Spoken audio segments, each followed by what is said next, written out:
Hello. So yeah. Oops. I suppose we are continuing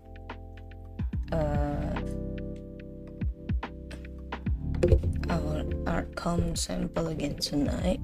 But before we start, I have to take a few bites of my food because, truth be told, I am wrong canvas, sorry, hold on. Because truth be told, I am only awake like an hour ago because I didn't have enough sleep beforehand. So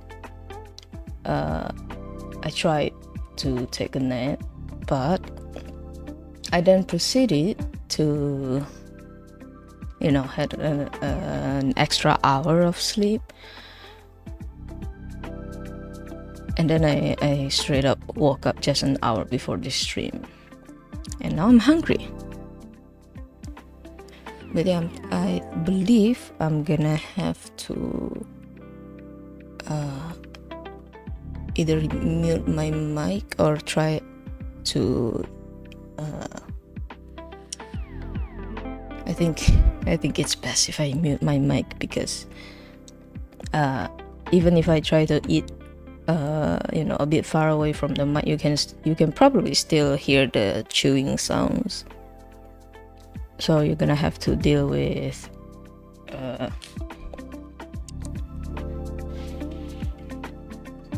silent AFK screen for a bit before I continue.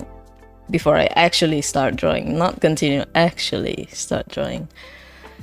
Alright, so please be patient and thank you.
like for real.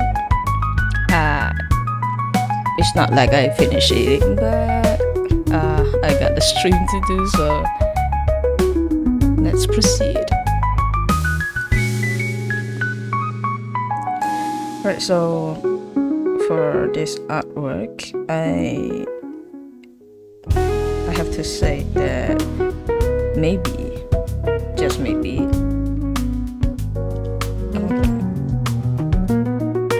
I don't know if it's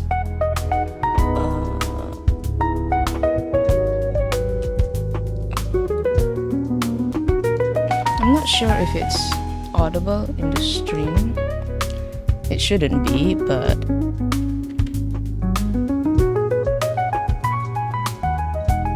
yeah. What the hell is wrong?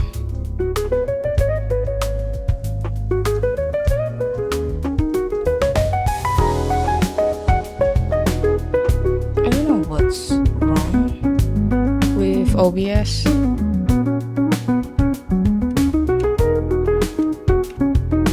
Generally, I do not. Oops, sorry, I hit the mic by accident. I generally do not know what the hell is wrong with everything's just going wrong tonight. Okay, so now the pause screen music is gone. Yes, before it carried over to my current scene, so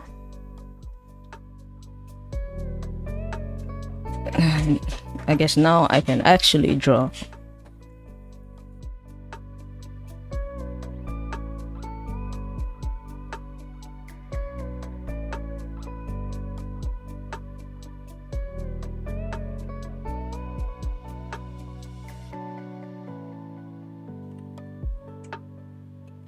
Right, so what was I going to say before I got severely distracted?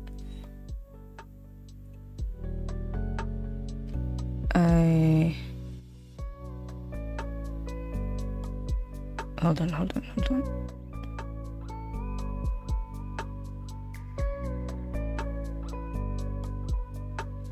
Right, so with the Undertaker,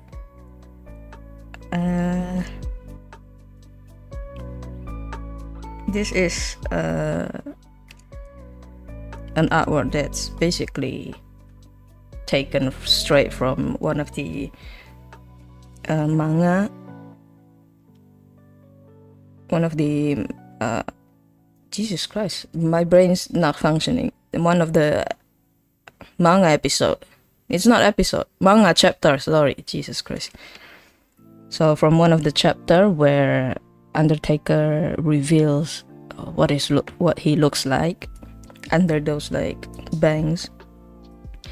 But I noticed that from the reference pictures, his accessory is not really complete, and I guess that's it, because the artist is incredibly detailed with this, and this is not supposed to be a very full-on close-up. I believe it's like at least half body. So we're gonna have to add some accessories before I start the coloring process.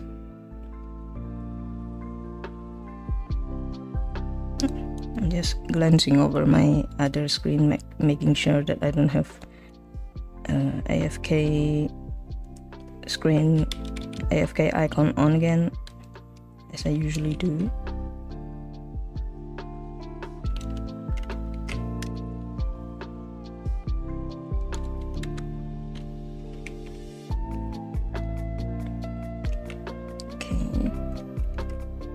I'm gonna have to copy like this.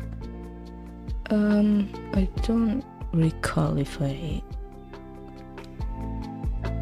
really need to rotate this, because when it comes to earrings like this, yeah, you don't you're not supposed to be too preoccupied with how it looks usually, just because the earrings themselves are like at the edge of the ears, so it doesn't really make any sense if you know, having to think too much about physics or gravity, because it would usually just hang suspended. Yeah, you just suspend it in a certain angle, so don't stress yourself out too much.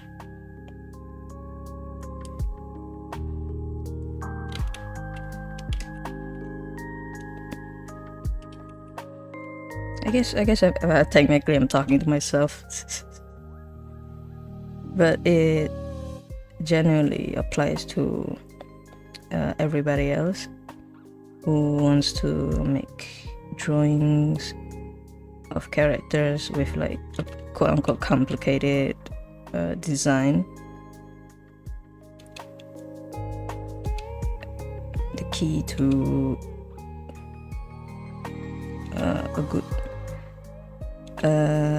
a good fan art that doesn't cost you your sanity just for the sake of accuracy is to focus on the key features they have, and then just kind of simplify their more complicated designs, just due to the fact that, I don't know, to be honest, a lot of characters from a name which I will not name, they tend to be over designed. So when you actually have to lay out the details of the design, you'll give yourself a massive headache.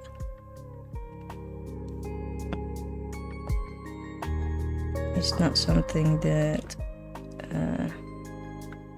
a fan artist not something that fan artists should suffer.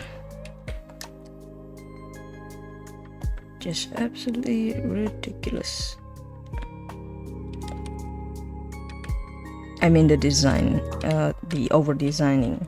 I don't know why people think that it's a good idea, because when it comes to character design, from what I've heard, at least this is my personal experience, like what I've heard personally, that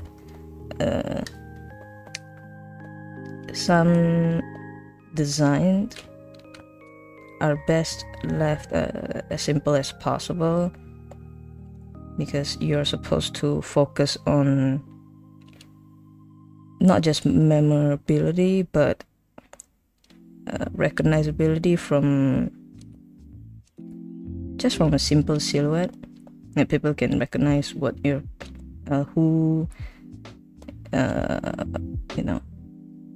who your character is just from the silhouette.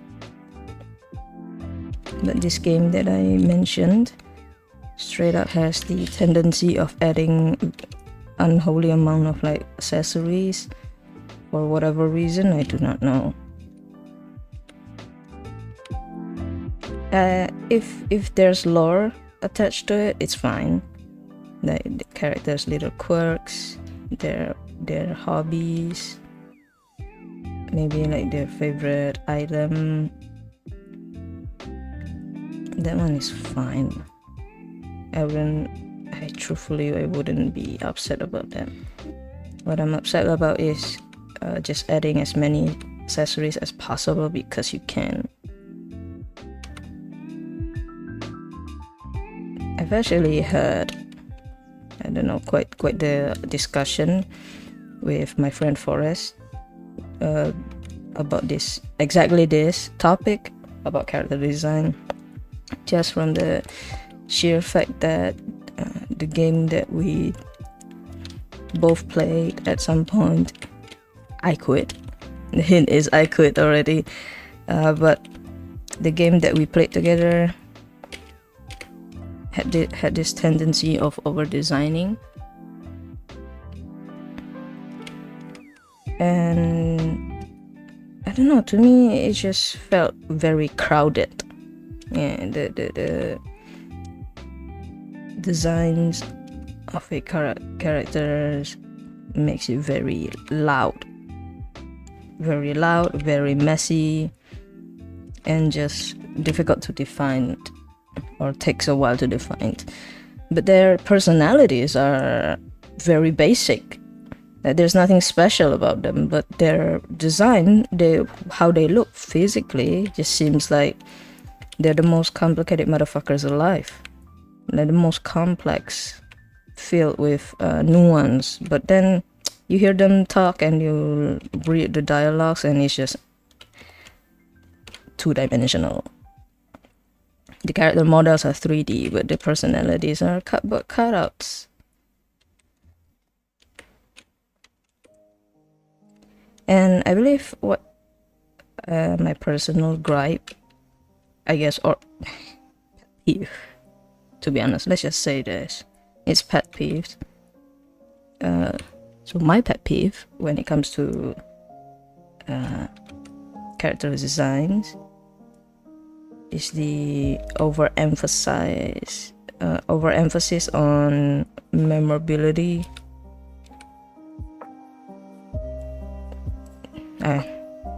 Is it correct in that sense? I don't think so. I usually can barely remember the details of the character that I'm trying to draw. Not overemphasis on that. Let me think of a better word while you watch me struggle to draw an accessory.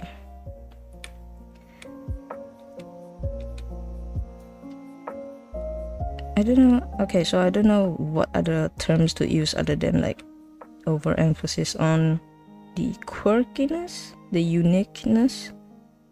So as I've said, the game that I talked about was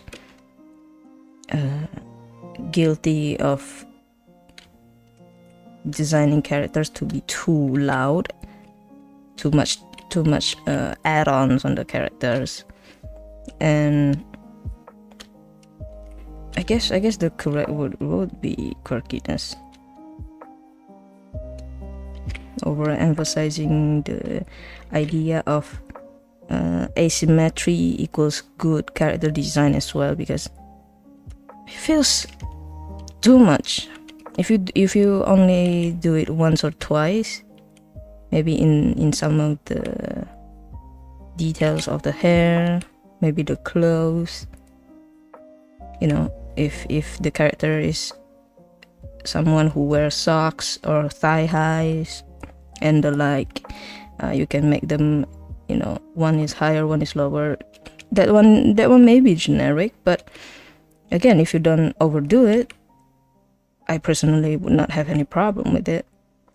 I have a problem when, again, everything is asymmetrical. From your head, to your body, to your leg, even your shoes are asymmetrical. Like, Jesus Christ, are you like a walking quirkiness? My God, calm the fuck down with the asymmetry, please. Maybe with my friend, with Forrest, maybe she thinks differently. Maybe she believes that this kind of design is actually better. To be honest, I forgot what she said. But I hate overdone asymmetry. It doesn't make your character unique. It makes your characters will look loud, annoying, coupled with the shitty personality. The shitty is actually just, you know, basic character tropes. Just a recipe for very forgettable characters. But that's just my opinion. Sorry. I don't know if the the burp was audible. I hope not. Jesus.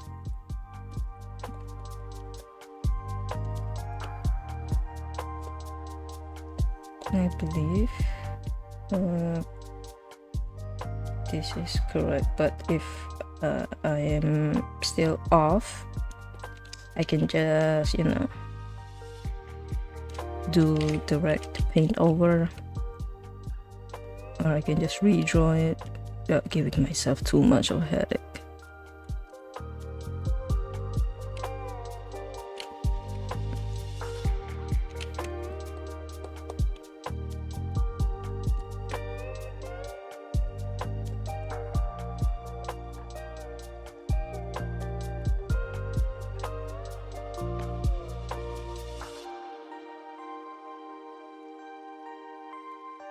I believe the scar across his face has to be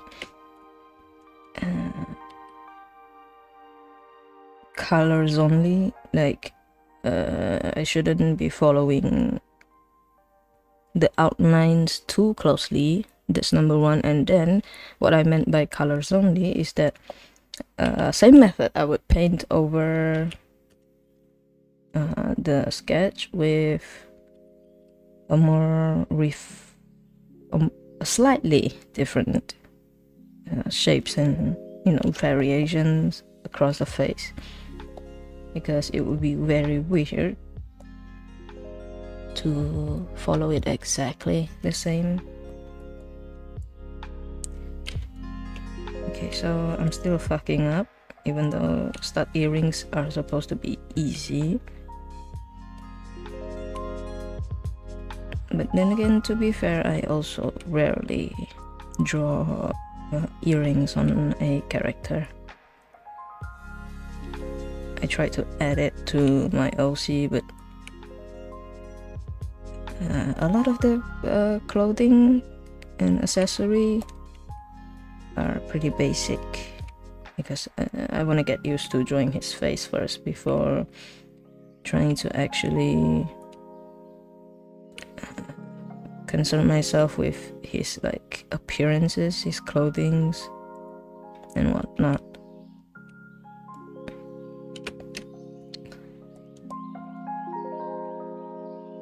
Yeah, so it's very, very weird that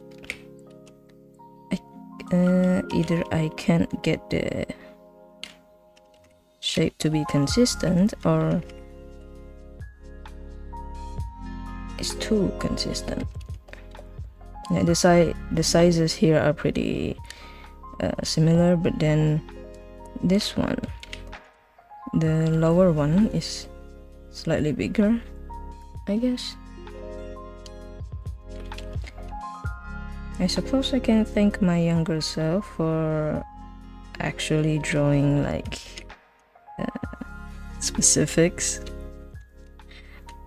as in like I dedicated a part of a paper just for his accessories, his earrings, next to a headshot sketch of him. Alright, I'm gonna actually start the rendering process for real, so we don't waste too much time. I'm gonna name the folders colors. I'm gonna add a base. Oops, too many layers. Or I guess I'll just leave it be for now. Base. I'm gonna name this one base as well, and then we can start coloring, I would say. So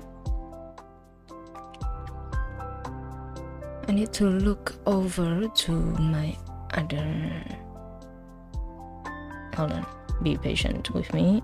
I need to look at another reference with colors that has colors, because I tried importing it into the subview or the reference image section, but it doesn't work that way for some reason. I could add the other image that's basically this pose, the reference for this pose, just fine, but the one with colors, get fucked, I guess. Is what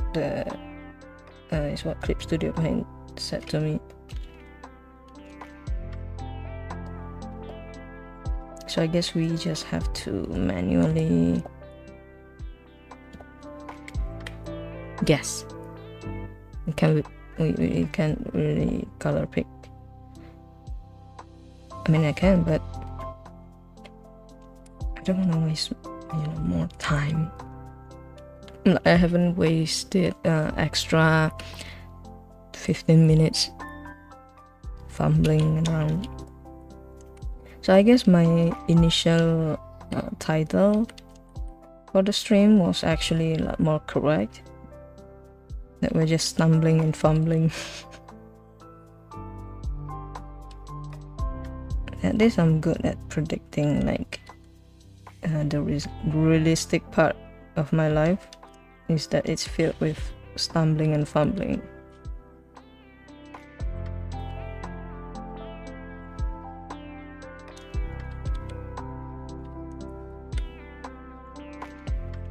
Right, so instead of continued complaints, I'm just gonna start filling in the colors. From what I see from the reference, and at least from what I can remember, from the manga chapter, is that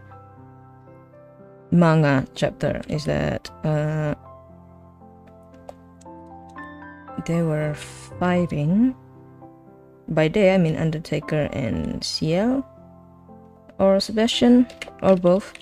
They were fighting under like a huge chandelier, so I believe lighting won't be an issue to figure out. And if you're wondering why they were fighting and who those two characters are, you are missing out. That's all I'm gonna say. I don't want to spoil it. What I will spoil is you have to be careful with... Sorry, mosquito is distracting me. I may be biased, but I believe you should read the manga first, because I just remembered how disappointing the anime version is, because they straight up made up their own plot lines. I believe it was different, let's just say. I'm trying to be nice because just not my cup of tea, but they're trying to be different from the manga. So if you to this day for some reason have never heard of Black Butler or Kuroshitsuji, you should read it. You should read the manga.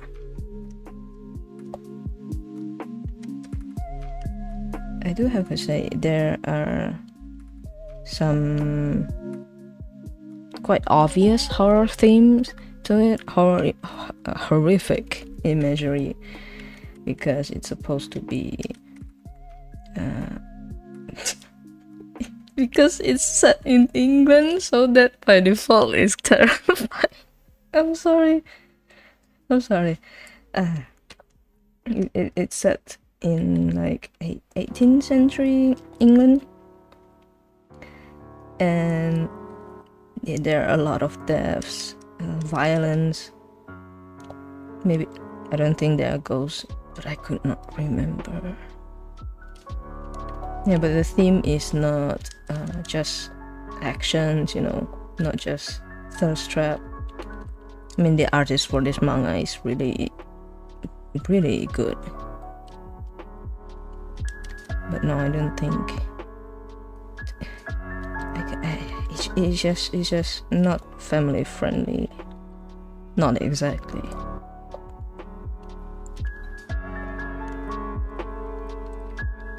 And this character, Undertaker, is quite the eccentric guy at first. To be honest, I kind of spoiled some aspects of him already, but I guess I will just keep quiet because I don't want to spoil it further. I do just want to add that he is pretty, yeah, other than being eccentric, he is actually quite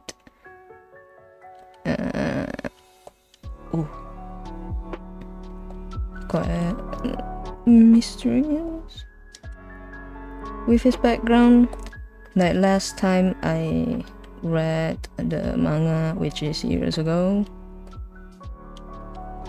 his history is pretty fragmented. You can barely get any bits and pieces regarding who he is.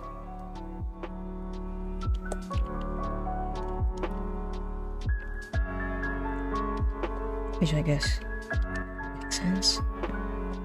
Because he's not the character that goes around sharing his history anyway.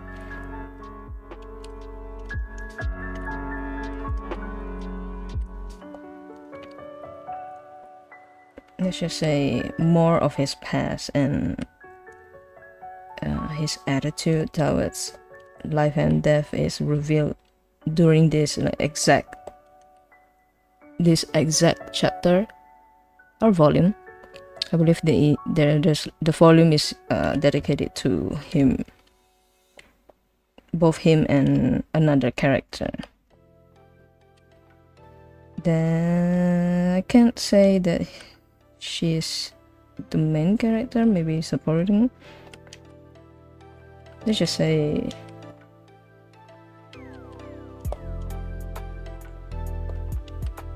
there's a lot at stake during this arc, so it's not fun if I just spoil everything and say everything.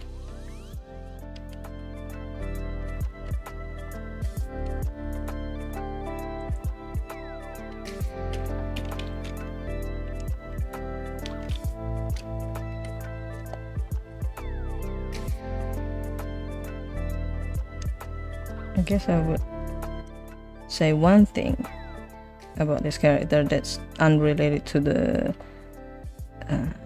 Kuroshitsuji lore, but more of my personal lore instead. This specific character, Undertaker, over here, is what makes me realize. In a sense, it's basically like something awakened within me. It made me realize that I like men with long hair, and not just long hair, long white hair as well. Fantasy characters, right? Not real life men. Even though I was still like, if a guy in real life has at least shoulder length hair. But yeah, he is my subconscious inspiration for my very first OC, Lucius. But then again, I treat my OCs like they are my children. Well, the inspiration for him is more of a I'm about to sound very corny, but I guess a muse. Don't question why I would select fictional characters as a muse, but there's not really that much pretty men in real life that would dress like this on a day-to-day basis.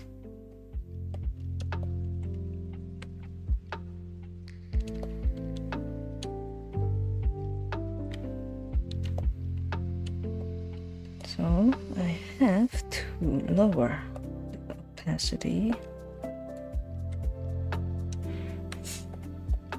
I could just actually paint in the sketch layer, so I don't have to constantly do this, but I don't know how to say this. I'm not used to it. That's like the easiest answer is simply that I'm not used to it.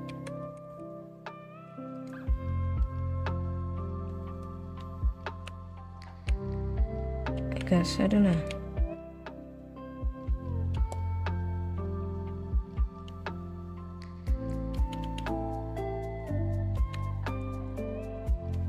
I am so used to being kind of like a careful, quote-unquote careful artist, that I tend to avoid doing everything on a single layer, or using the sketch layer as the base for rendering. But more power to you if you are capable of doing that. My friend does that, my buddy, but I don't, because I'm a pussy. I feel the need to insult myself tonight for some reason. Maybe because I'm a bit sleep deprived.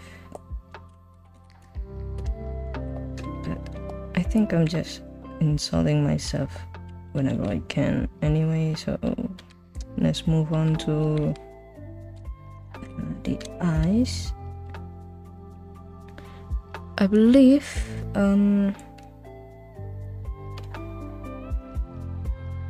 I can use the same method that I've used on my other calm samples, and that is to make sure the eye outline, the eye line basically, is only drawn on a separate layer, aka being drawn very later on. So I'm gonna have to learn proper layering, basically color layering. Jesus, that's very difficult to say. But doing so will make things easier for me when I do actually want to work on the character's irises. Because the thing with eyes, right? If you want to do very nice eye shading, or like outlining, or whatever it is, you know, shading the iris, it's very risky, I would say. Very risky to do all of it just in one layer. Not you know, not caring about how you'll end up doing more work, constantly trying to fix the eye because you put everything on one layer, which again, unless you are used to it, no bueno. You do not do that. Just use the good old, you know, separate layer stuff, and then do it one by one. If you do want to do a lot of things under one layer, you have to, again, as I've said, do proper layering.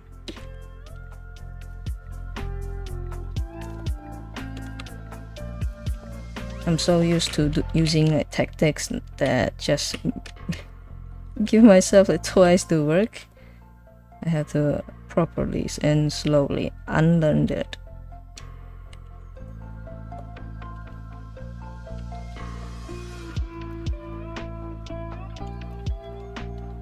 I believe should be similar now. It's not perfect symmetry, but trust me, it would look very weird if you just use a symmetry ruler and draw your eyes that way. I used to use a symmetry ruler. The drawing end up looking very awkward and pretty kind of flat looking. I don't know if flat looking is the correct word. but that's how I felt when, you know, I look at my old drawing where the eyes are drawn using the symmetry ruler method. I used to stress a lot. If I truly think about how I draw back in the day, how I drew the majority of my drawing. When I first started, I was hyper focused on the quote-unquote aesthetic. So being stuck on like certain facial feature combinations, certain face shapes, yada yada. And then after just drawing so many times, just full on this kind of like aesthetic like drawings, I started to feel like I should instead focus on the anatomy. And you can see if I could present like a compilation of how my art looks over the years, you can see that the first part is too focused on aesthetics, and then the second part, which is I guess the middle, or at least I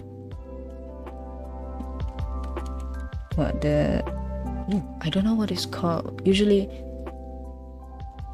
the second out of, I can only say that the second phase is just me hyper focusing on the anatomy, so I lost a lot of the like aesthetic art. And then throughout a prolonged time of drawing and stopping, I start to try to look for the aesthetics again, because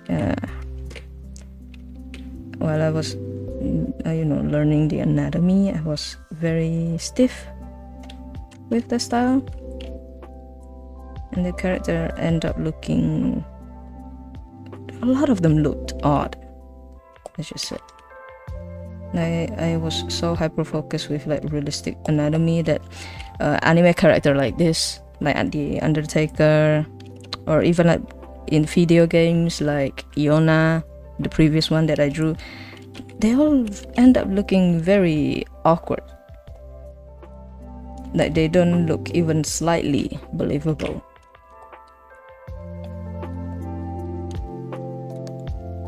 So I'm just gonna keep, stressing the fact that people should take just one step at a time with art. Don't rush it. Don't be too impatient. And I'm not just saying that like, pretend to be wise, pretend to be smart about it. I'm genuinely the live example of the impatientness coupled with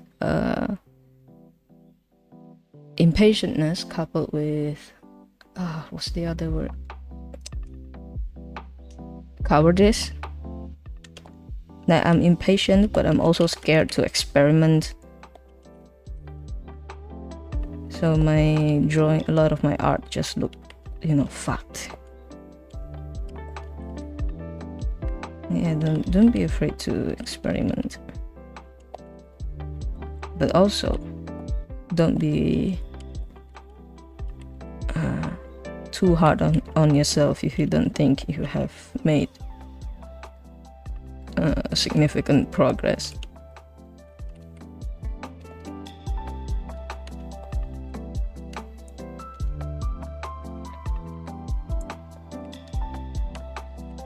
I also used to think that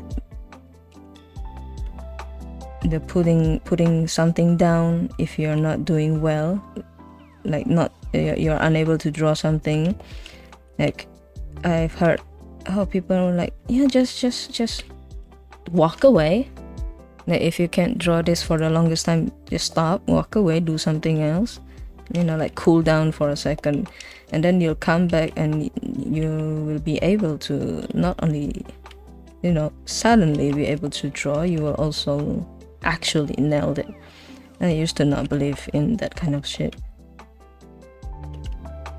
because, you know, again, the impatient, the lack of patience.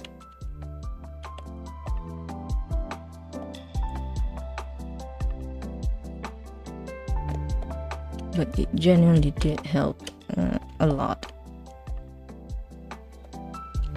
Once I've like actually like embraced putting things down once in a while and clear my head.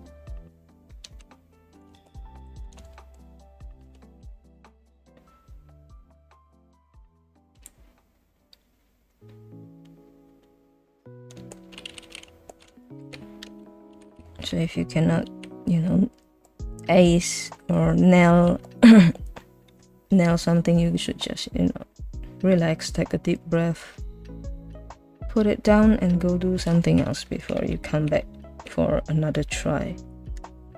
Or if you still believe that even if you take a break you still can get it right, I would just suggest maybe it's the posing or the angle that is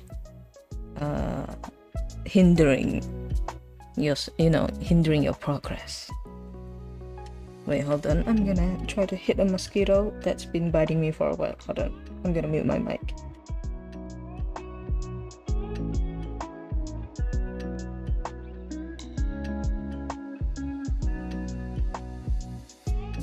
I think I fell and I woke up my cat flame in the process. Yay. Okay, sorry, where was I? Oh yeah, patience. It does work, you know. It does work. Not just from taking you know, a quick breath and clearing your mind, but also just give up on, you know, being too stubborn with a pose or an angle, because my god, the amount of time you waste just failing and failing and failing, because there are times where, you know, you're just the pose you chose or the angle you chose or the lighting for that matter is just not suitable for the drawing. Like it's in a way your subconscious mind way of letting you know that, hey, maybe you should try something else. At least that's the way for me when I drew my first commission sample. That I was vehement on, you know, drawing the exact same pose as my previous iterations, but it just doesn't work like that, because I'm supposed to actually follow the like proper anatomy, follow the proper lighting techniques, but the pose just doesn't work, even the angle. But for some reason, for a while, that my mind was just stuck on doing that, and I end up fucking myself over because I had to restart who knows how many times. And then when I actually let that go and use myself as a reference, right? I took a picture of myself doing one pose, one specific pose. I could pull it off easy.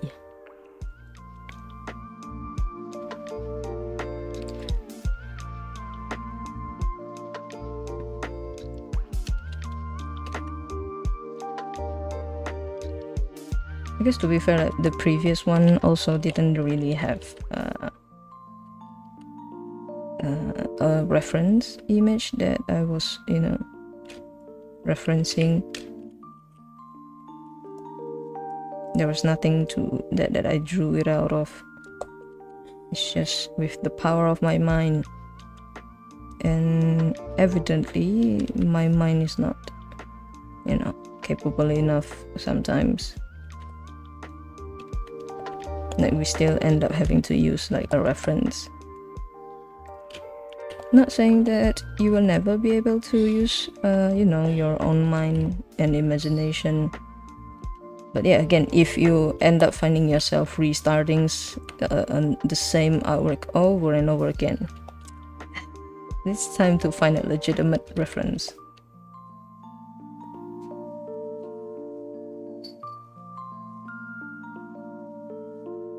And my second commission sample was weirdly very smooth. Like after restarting the first one so many times, randomly my second one is just genuinely a breeze. Like there was no second try, third try. I'm just immediately done with it after first try.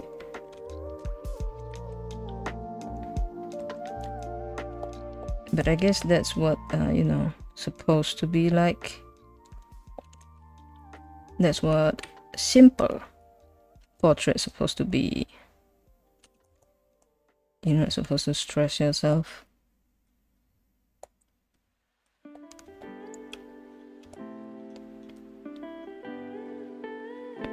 And I wanted to add something, but I guess I shouldn't, because I don't want to say it has to do with professional or like advanced skills to be able to pull it off with just one try. It's more of a comfortability and the frequency. That kind of angle, at least for the second sample, was a lot easier. One that I have made several similar artwork out of compared to the first commission sample.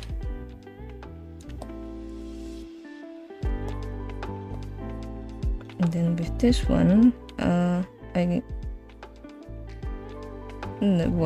it's held together by hopes and dreams, and the hopes and dreams is more of a I hope I have the equivalent anatomy correct, the nose shape is similar, or at least close to the manga version.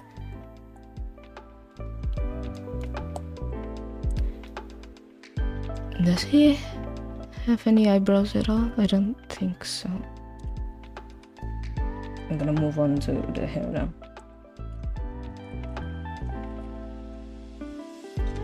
I'm gonna have to take a sip of water. I'm gonna mute as well.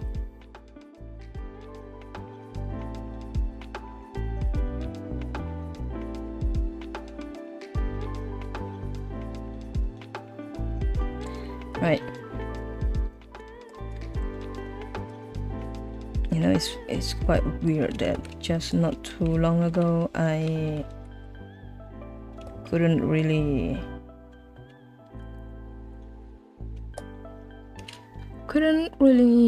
try to speak even more than one sentence per few minutes, or 10 minutes or 15 minutes, and now I'm just yapping non-stop.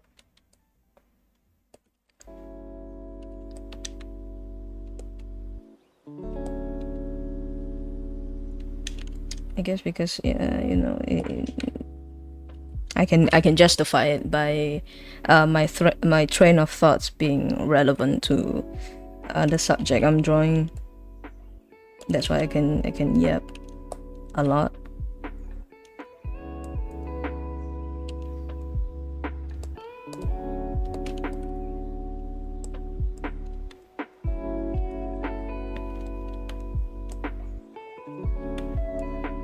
But I also did tell my friend that we probably should keep our yapping relevant to our art, but we just can't help it. Sometimes just a lot of things that happened on and offline that we just have to talk about it. And the one that we discussed yesterday about Resident Evil 9 is just one of the funniest that I've encountered.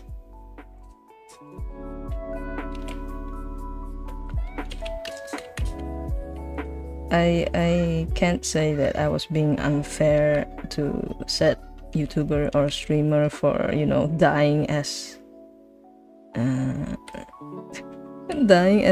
character that's supposed to be a killing machine, because again, you know, he's blaming on everything else but his own skills. He was too busy, you know, click farming. My god, I just couldn't wrap it around my head as to why someone could be so bad that they could die as Leon. But yeah, I'm not gonna keep we're not gonna keep like hammering on the fact. It's just really funny. It's kind of like the Cuphead journalist, and it is same energy as that journalist that could not do a jump dash. I believe the move is called jump dash, but in the mind of the journalist, it's just a too complicated of a move.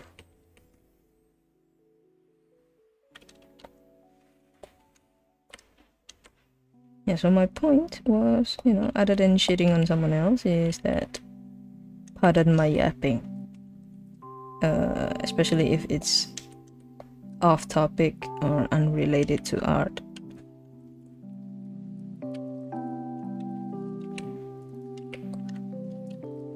Sometimes I have, you know, not just opinions on things that have happened, but sometimes I have some gripes about some people, and I feel like I should let it out.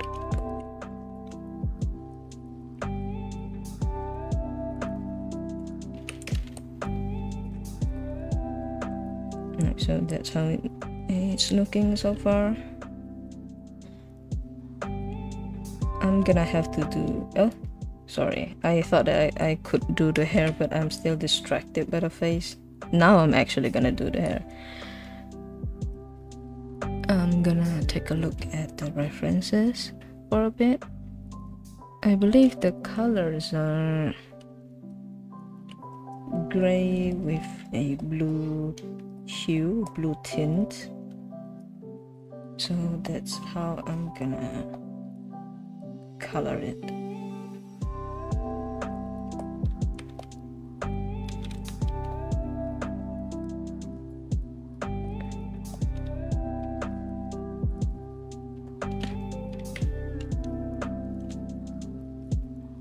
And this hairstyle is also not the easiest to translate into semi-realistic art style.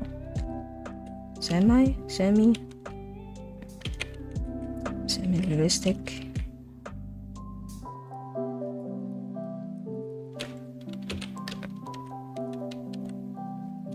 It's not exactly a walk in the park.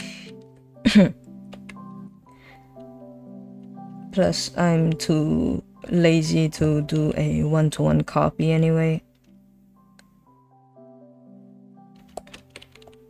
because truthfully speaking, other than laziness, it also will look miles different to the rest of his, you know, body parts. It will look very disconnected.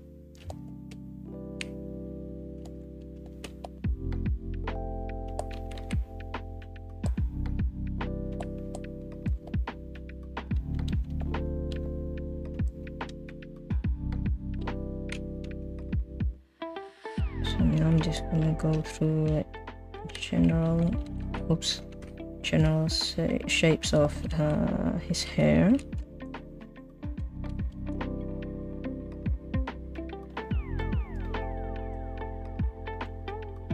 I mean, I guess this is achievable in real life if you use a lot of hair gel or hairspray.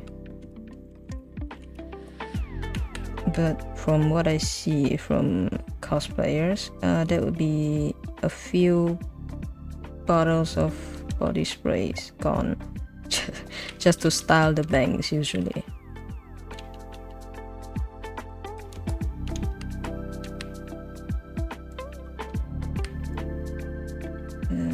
So that's more of a reason to not follow the reference too closely.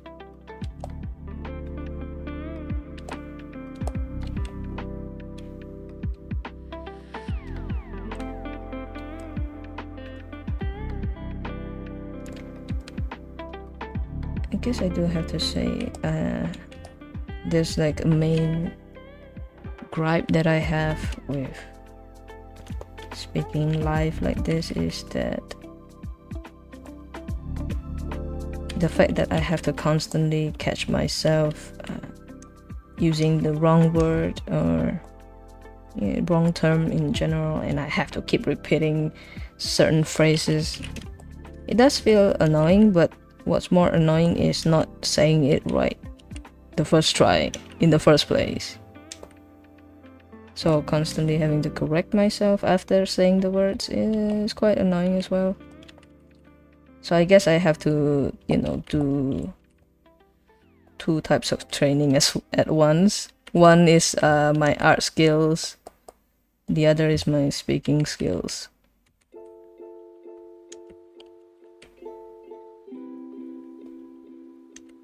I think that's what happens when you spend your entire life perfecting written English or,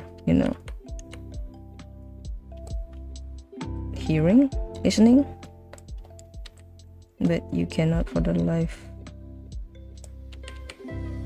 of, yourself and everything holy to actually practice speaking.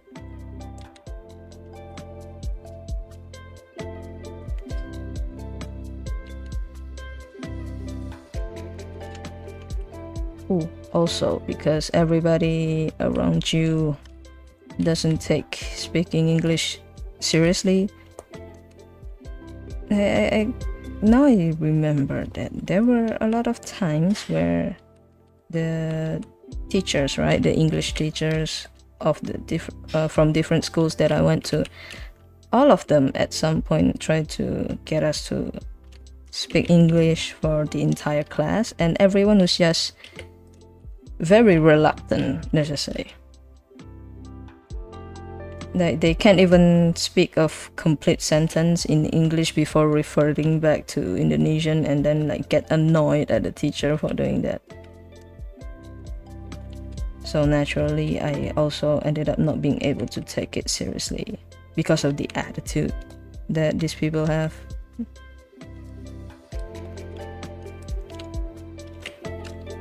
And mind you, if you act even slightly differently from the majority, people tend to make fun of you. So I have to be boring and stupid to Jesus, I'm getting mean. So I have to be aloof with a lot of stuff so people can get off my back.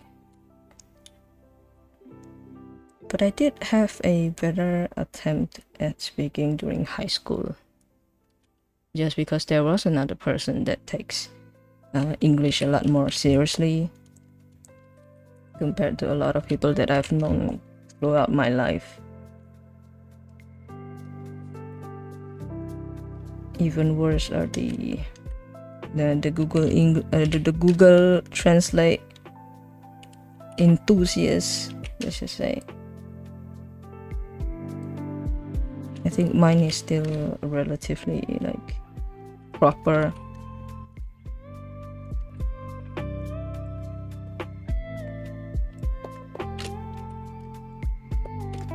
So now, after getting roughly the base shape of the hair, I'm gonna have to quote-unquote cut some part of the hair. Oh, should I do masking instead? Okay, let me try this.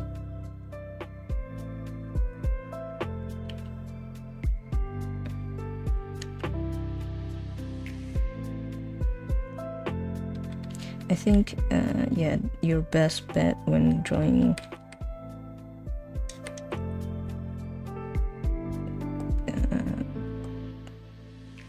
risky artwork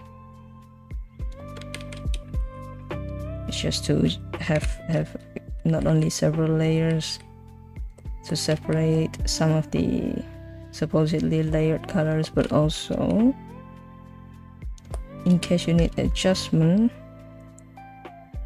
you don't fuck yourself over with constantly deleting parts that shouldn't be fully deleted.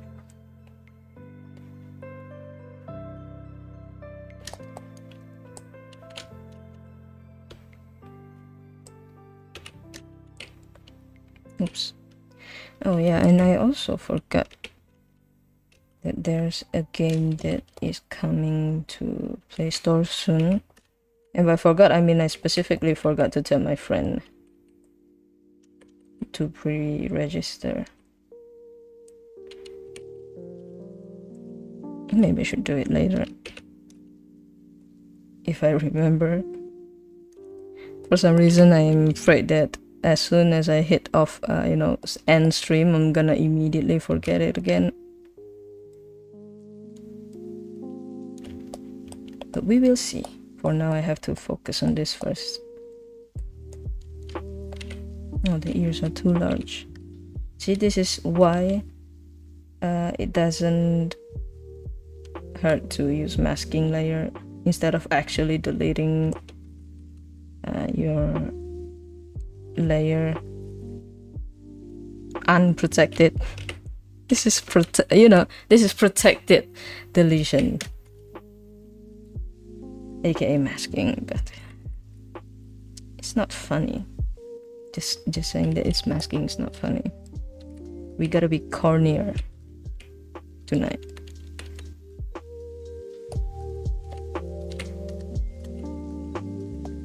Oops.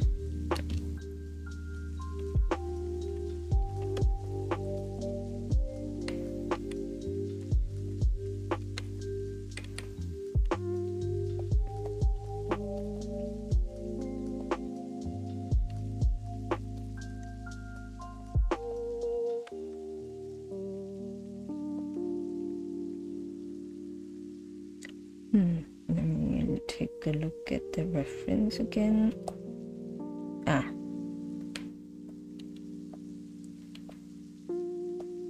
I wonder if I should also immediately add a lighter color. Wait a second.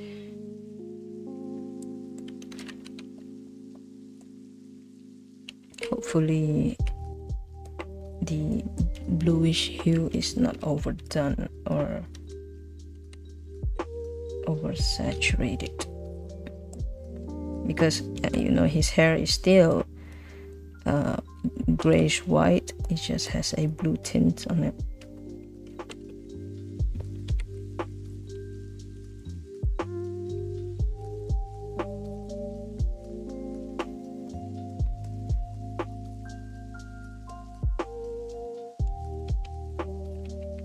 I guess now comes the hardest part of trying to make each color, each hair strand make sense. I think the easiest method would be color blocking. I think I've already discussed that before, but I've seen a lot of cool hair coloring methods that none has stick in my head. So far, none of the methods actually work for me. Just because I am too uptight. Like very broad color blocking that just gives me anxiety for some reason. Like, oh god, it's not clear enough which part is which. But I think that's a very inoffensive method if you're doing like full illustration, so the colors of the hair is not the focus. Even at half body, you already don't need to stress yourself too much with the hair details. It's just that my brain for some reason has to fight me.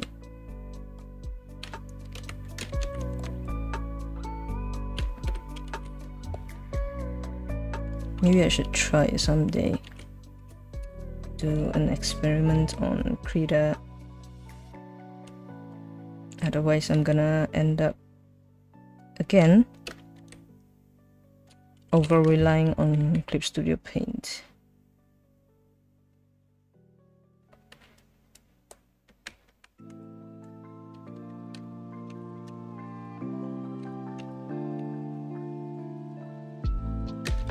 Oh, and I don't know if it was just me or it's just something that can be considered weird in general.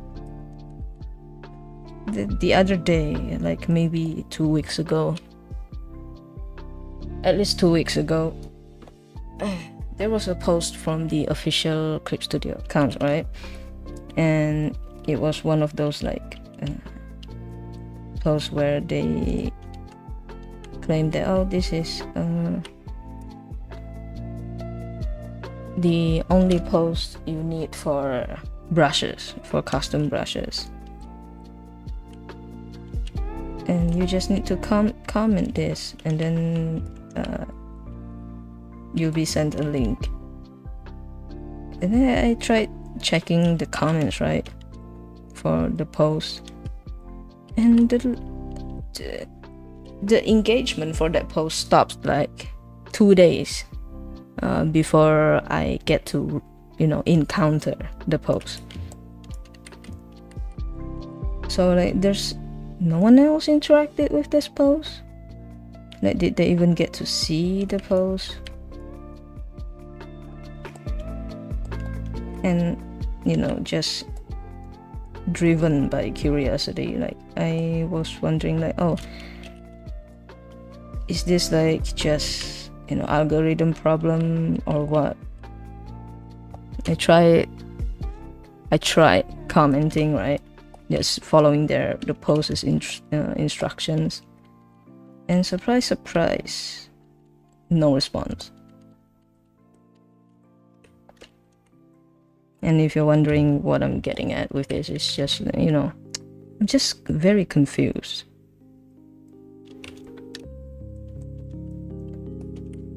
That you're supposed to be engagement baiting, so I took the bait, but you just don't want the bait anymore because I'm 2 days late. But it is quite, I guess, quite the norm for Instagram to have like very randomly low engagement for a supposedly a sizable social media account with like pretty big following. And if you're wondering why I use the term specifically, engagement bait, that's because how do I say this? Organizations, companies like Celsius, or just specifically people running this social media campaign for Clip Studio Paint, they're too comfortable with using saying shit like, oh, we are giving away blank, we're hosting blank contest. You just need to follow our social media account.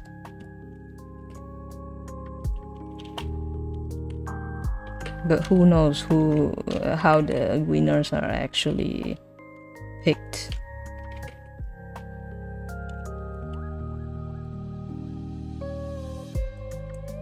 And I know I'm talking shit about Clip Studio Paint, but you need to understand how these kind of companies operate. There's a good reason why I don't view them too highly.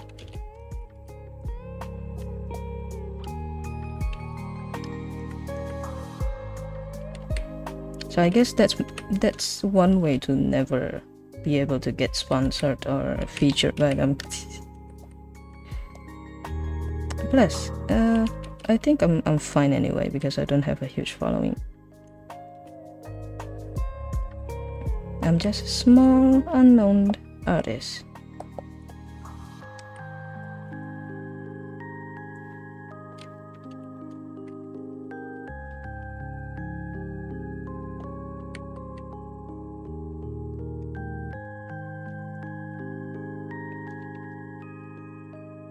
So for more detailed rendering of the hair, now the more challenging part is whether or not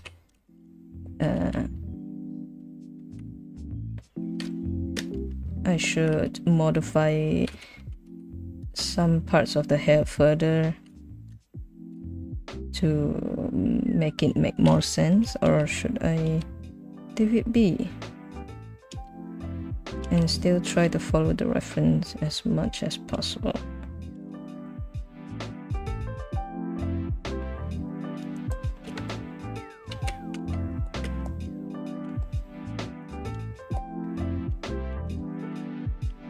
It's quite tricky.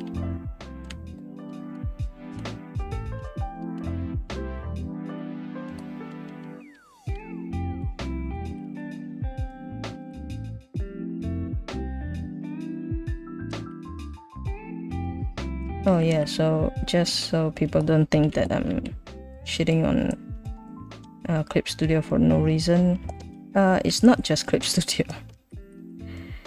I usually have a disdain for any group, any organization that has the ability to host art contests, because it's usually a battle of like social media clout. So even if your drawing is good, right? If you don't have a huge following, high chance your scores given by, you know, quote unquote judges will be a lot lower. So they're, you know, very dependent on the amount of likes you get on your submission, which is just odd because I thought this is art contest, not engagement contest. But what do I know? What the hell did I know? If I have the ability to host an art contest myself somewhere, sometime in the future, I will make sure not to factor engagement at all, or at least let it be like very minimal, because what the fuck is that kind of strategy? So like an artist, even with the, you know, questionable skills, can still win over very talented artists who just, you know, a few hundred followers or likes short. It's very ridiculous. And I have seen like a lot of submissions that are very good, on point. Well, some people have some artists tend to draw a bit off topic, but a lot of them are like on theme. You know, you get the message, it's good, but they don't win. It's the one with the most with the most engagement, most likes. Just so fucking annoying. And yes, I'm also talking about vegan. I've seen like a lot of painting, traditional painting, I believe, that to me, at least personally to me, it fits the theme that they the organizers give. But I believe also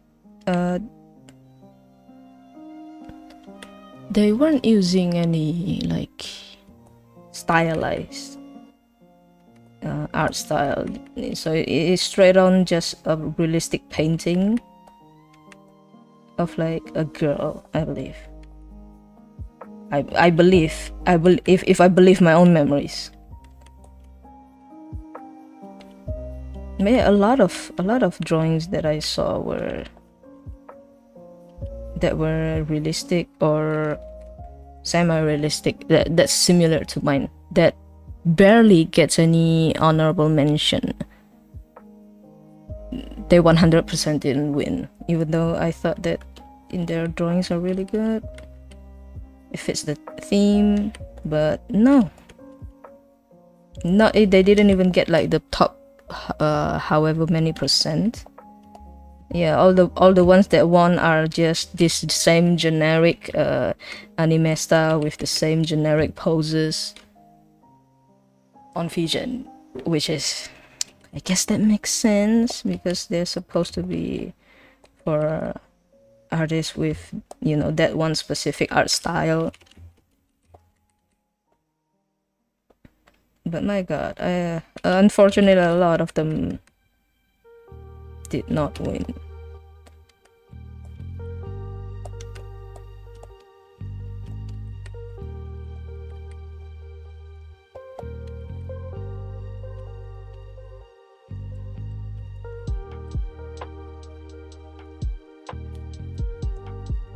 And don't worry, I'm not like thinking of myself, but pretend that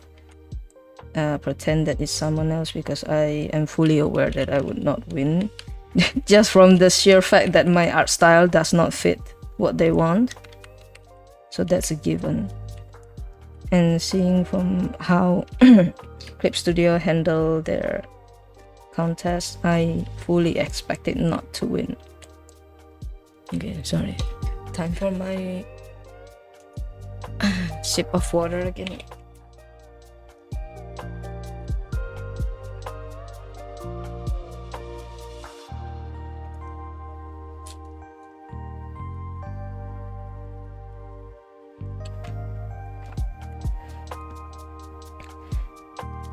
So I guess the problems that I could summed up with modern digital art contest is that one is hyper focused on engagement, the other is hyper focused on following quote unquote the norm. Yeah, I get it, I understand. Your site is supposed to be for certain artists, but the fact that most of the folders genuinely only has one style in mind when they fold it is just sad to me. I still can't get over that one artwork. Very realistic artwork is so cool, but I believe they didn't even get to the top 20%. My god, I was upset because I folded for that one. I guess I should have expected like us semi-realistic artists and realistic artists are not welcome.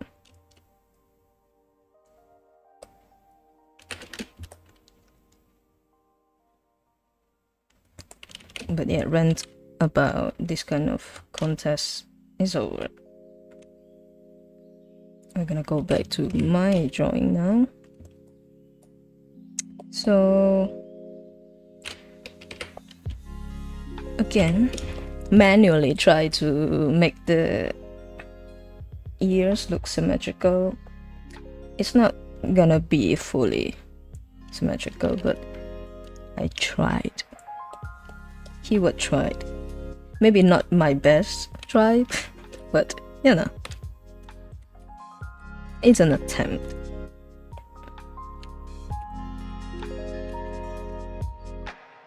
Plus again, usually I would come back and give it another try.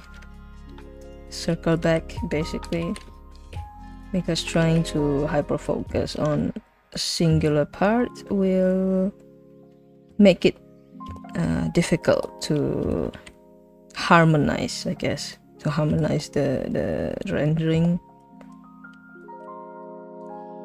I realized that I do still do that quite a lot, but if I catch myself quick enough, I can stop it from, you know, happening too long. It still happens, but not to the point that it hinders my progress, or worse, forces me to restart because I ended up fucking up too much of the artwork.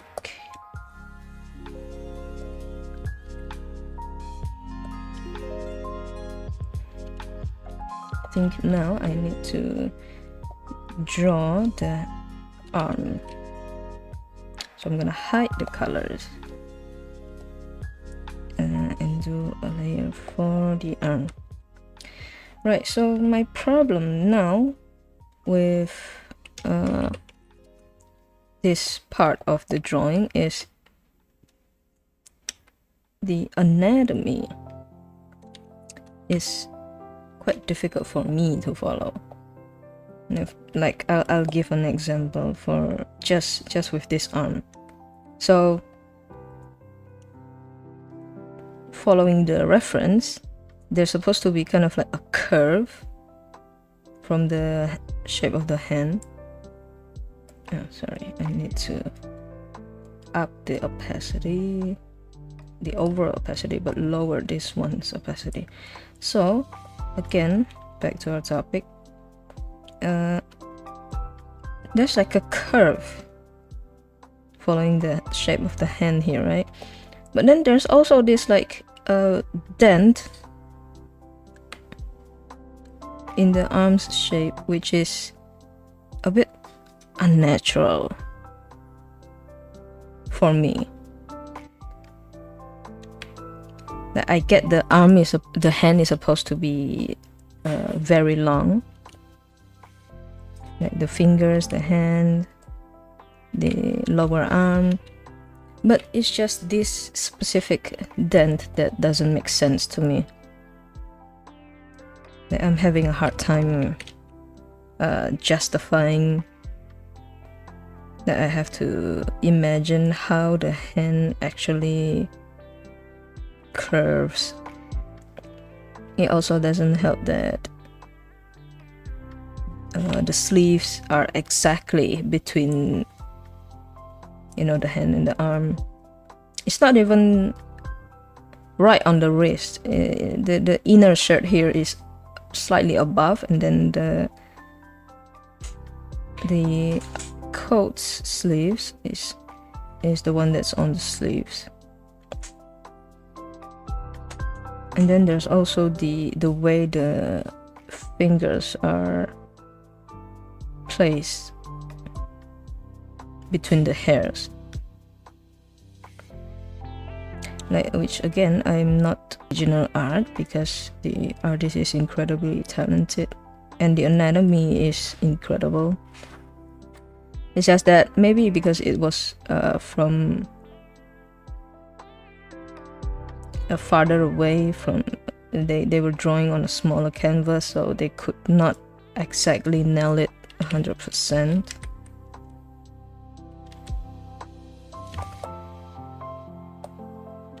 This is if I were to follow the references exactly.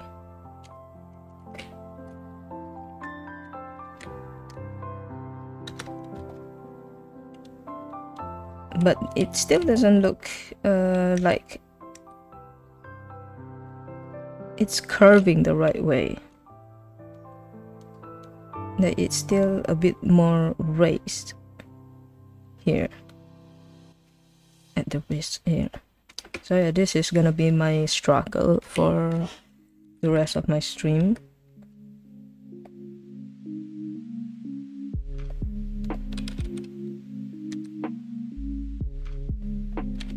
And so one thing too about like drawing fan art is You're not supposed to just blindly follow the reference. At least to me, you have to understand not just the original artist's intention, but also just the anatomy. Like their anatomy is supposed to be, I guess, secondary. You basically have to guess. That's my point. It's secondary because of the fact that, you know, it's covered up by sorry, it's covered up by clothing. It's drawn from afar and you end up zooming in on it, so you have to be able to justify how it look with your own knowledge on anatomy and fix it accordingly. I don't know if that makes sense, but I'm trying.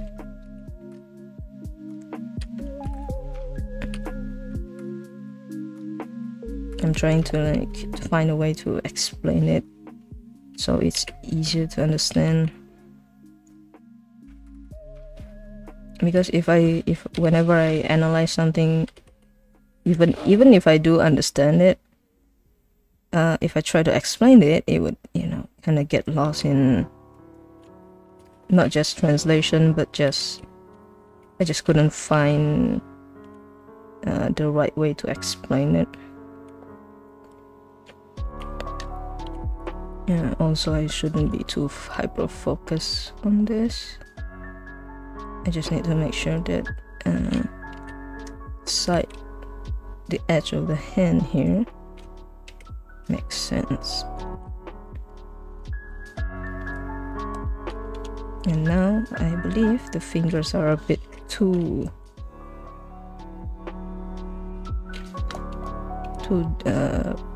elongated to the side.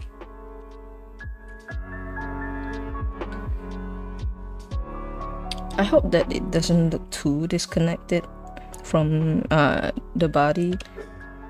Right, see, so I tried to follow it exactly like the reference, but now it looks like the hand is a bit too apart. Like it's not even from the same body. Maybe this is the third arm, who knows. So now if I try to connect it to the torso, or at least try to, you know, match it, it should look like it's connected. Because if it looks disconnected, then I'm fucked. It just means that I have to redraw it again. Yeah, so sorry, I'm trying to match the distance. Now it's too close. Yeah, the torso is a bit too close. Then I just have to adjust it based on you know, the accuracy, based on the accuracy of the anatomy instead of following the reference.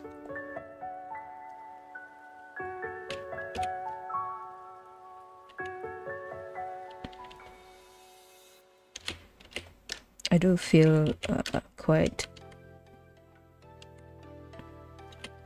awful sometimes when it comes to drawing fan art. Not just that I usually don't prioritize 100% similarity, but also because I tend to apply what makes logical sense versus just following exactly, because usually the anatomy would end up not looking nice. Like it's not nice to look at.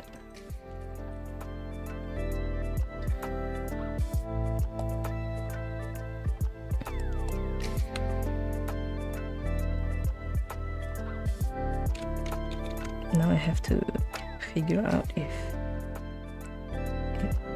Okay, hold on. I'm trying to check the reference.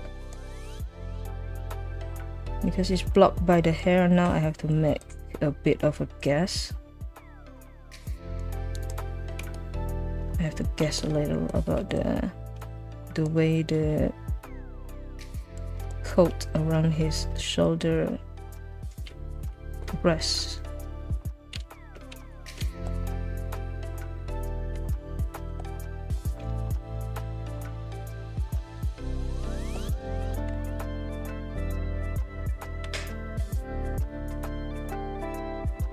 I think this is the closest I could get without compromising my own belief in how it should look, how he should look.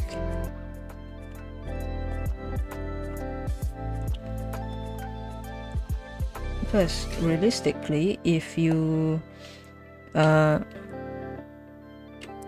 compare the original, if you zoom in exactly as I have with my own drawing, right? If you zoom in the references, it does not look that far off from my version. Hold on, mosquito just had the audacity to land on my tablet. I'm about to kill him later, but now I'm just continuing. Where were we? Arm. Now I'm gonna have to draw the arm. Should I paint it above the sketch layer or below? Or maybe I can do the outlines first. Just a very soft outline. What should I use? Mechanical pencil. And I'll just, you know, do some very light strokes, not too defining, because I don't really have to follow the outlines anyway, because, you know, one, this is my drawing. Second, usually you cannot see the full extent of the issues from just the outlines. Usually you have to add the colors and the shading to see if you outlined it in properly.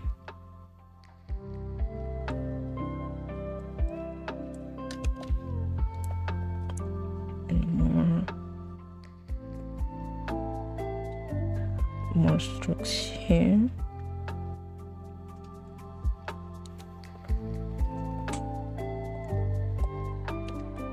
I'm just gonna quickly do the outline for the shirt, and then the outline for the coat.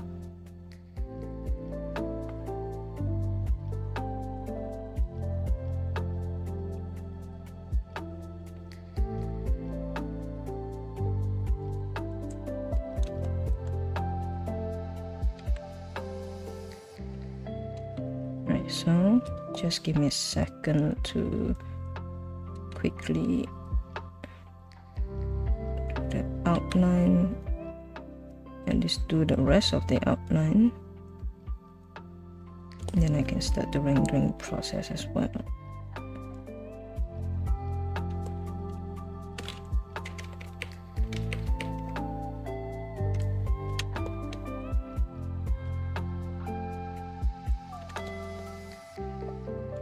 I think this is roughly it.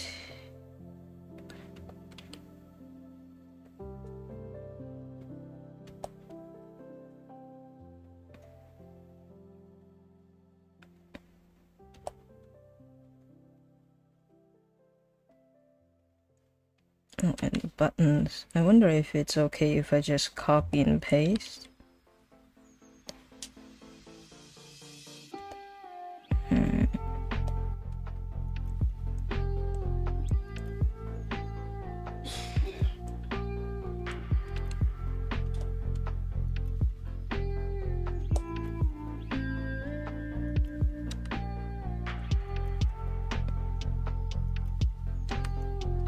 I guess there's also a charm in like hand drawing everything by yourself. I wonder how many people usually like that kind of drawing, where instead of drawing perfect circle at an angle, like you just draw, you see this like janky ass buttons with like very squiggly shape, barely a circle, barely round. There's life to it, to the buttons itself.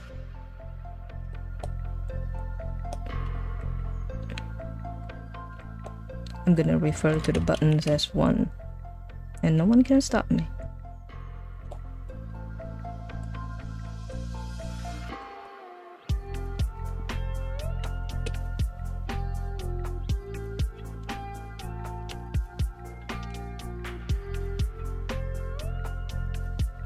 So maybe the only issue with this is just the distance and kind of like the side of the buttons, because I have to make sure at least that it's uniform. No, I should say that maybe the size, like the height of the button, is similar, so I don't end up drawing some thin buttons but then other ones are thick, you know.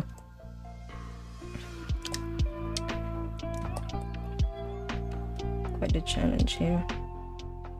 Also, about the button placement. Right, see, so again, confusion. Now I double checked the references again, and the buttons of the sleeves, if I can quit hitting the wrong button, pun intended, if I move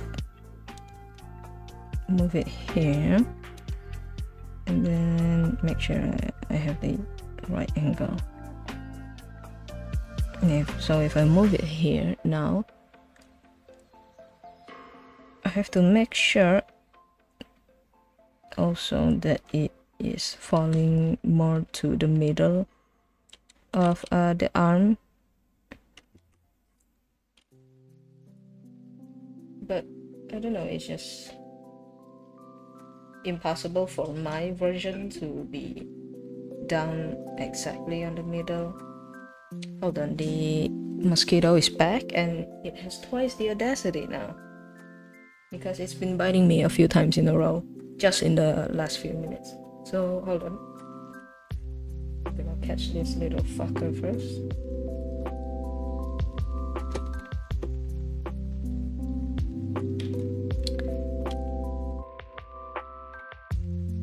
I think I failed. Motherfucker landed on my LAN cable, but I still couldn't catch it. He's gonna have triple the audacity later, so maybe that finally I can catch him. Okay, where were we? Hold on, I have to drink again.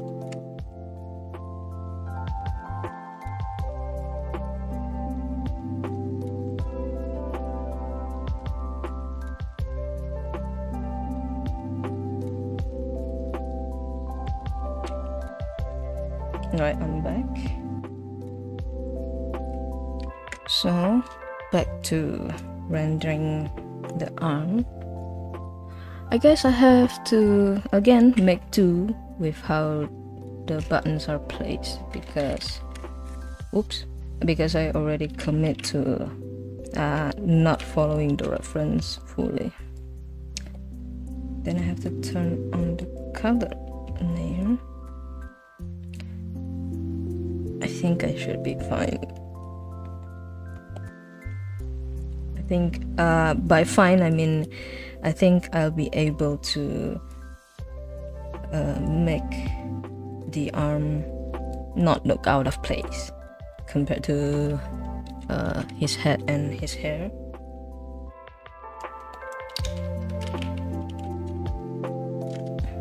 But usually that's the biggest problem when you have gone past the basic anatomy and basic composition.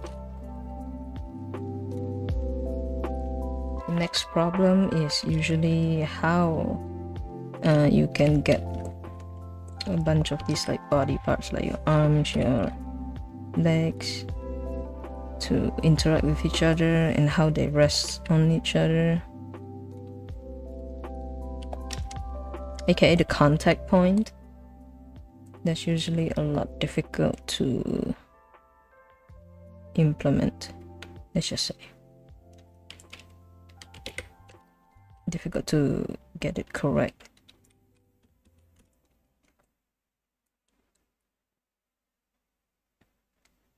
Let's not even hyper focus on arms and legs.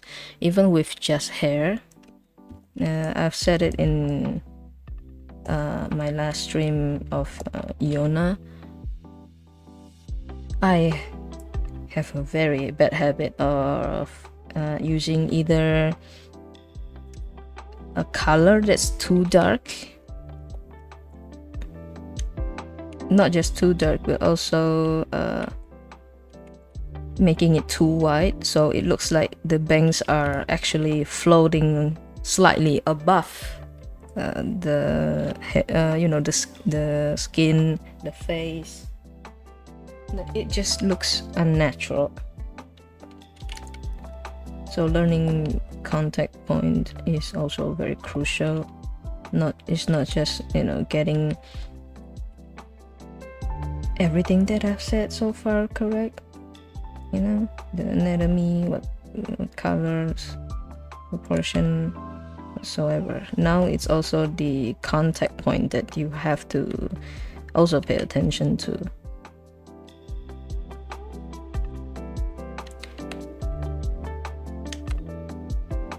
Right, see, so already deviates from my outlines, which is why it was a good idea to draw on a separate layer first.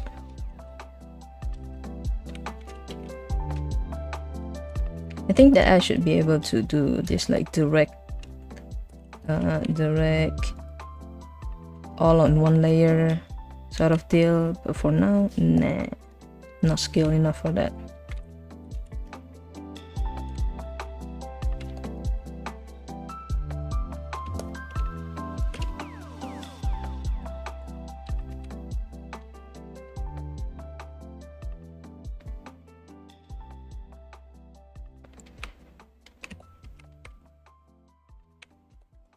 Okay, I'm gonna have to remember also the lighting. Remember that it's from above, gigantic chandelier above the character's head.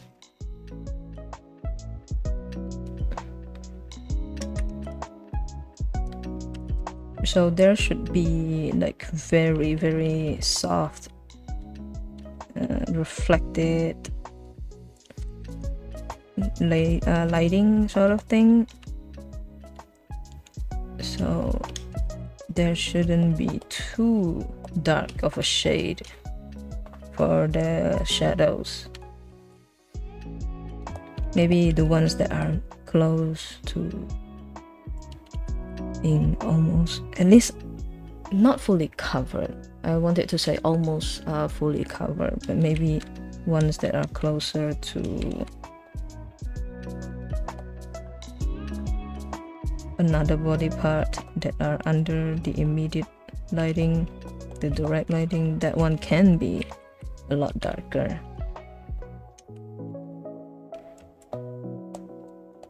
Like the one here below the chin, the lighting on the neck, that one is fine if you make it really dark, because it's also blocked by the color of the coat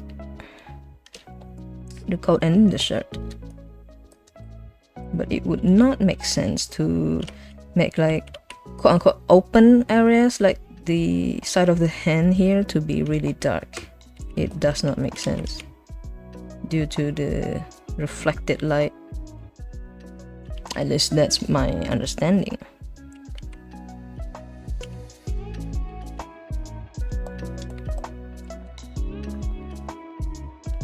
And you can also, of course, you can still add like very cheeky lighting,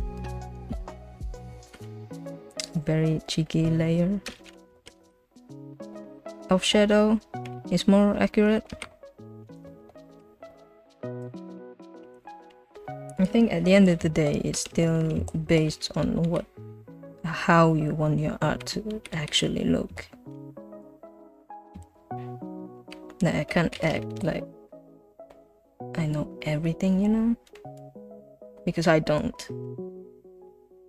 A lot of like the quote-unquote advice that I give has always been based on either my own experience or advice that I've heard from pro artists, and I figured I should share it.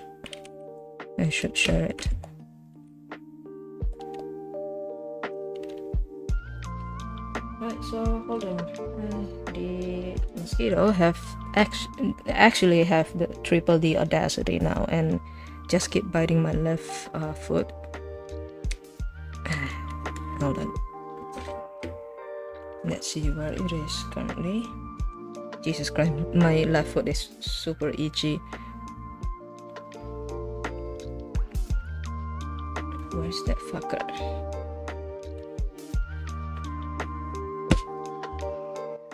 I still couldn't get it. Wow. It's very determined to stay alive, I guess. And I woke up my cat again. Oops.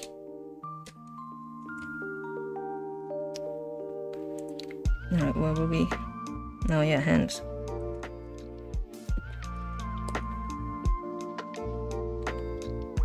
Now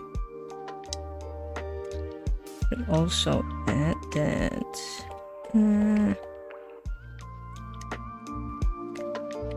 you don't have to follow like what I say 100%, as I've said before and I'm saying now, and I will always say, at the end of the day, it still depends on how you wanna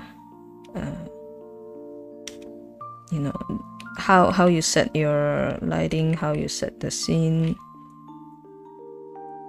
or just how you want your own drawing to look. That's fully dependent on you. I can share what I heard, but I cannot force you to do as I say.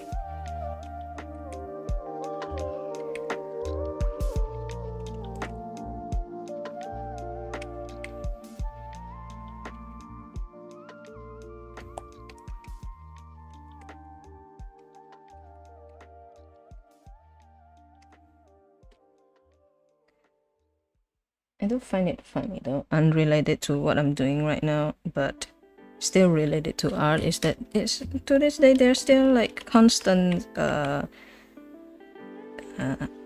attacks on both like people who don't like generative AI and people who are, you know, AI bros. And I still see like a lot of this kind of doomer mentality with AI bros. Soon the technology would be so good, referring to video gen AI, the technology it would be so good that we won't be able to differentiate. I don't know, I feel like I shouldn't waste my time, which I don't. I actually don't. I don't go out of my way to find an AI bro and argue with them. But I do think that they should also like just give up. Just stop doing that. Oh, AI is going to be so good soon. Even though you've been saying it for like at least 3 years now, 4 years. They've been saying that, and AI has only quote-unquote become better from intense data scraping and data training. Not because it became more and more sentient and know how to make good videos. Like, let's not be dishonest here. There's no intelligence. Like, stop calling it artificial intelligence when there's no intelligence, or at least stop treating it like one.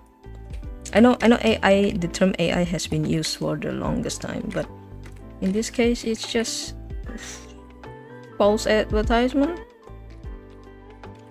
and the constant, oh, it's going to be so good, we won't be able to tell it. Like, just shut up. Every time someone leaves that kind of comments, it's usually under a very, very generic video that already has like thousands upon thousands of like real videos it's based on. The last time I seen like an unironic self-encouragement and self-praise from this kind of AI bros was when someone made like an AI ad. It's basically kind of like an infomercial but for medicine. And again, people were like, oh, it's already so good, blah blah blah, a few years ago, that video. And I was like, okay, again, how many videos out there that are basically this, that is easier for the AI to be trained on?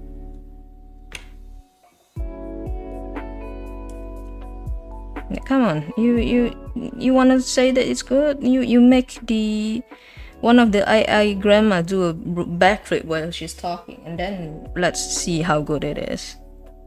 Do like consecutive backflips while talking about how good the said AI medicine is.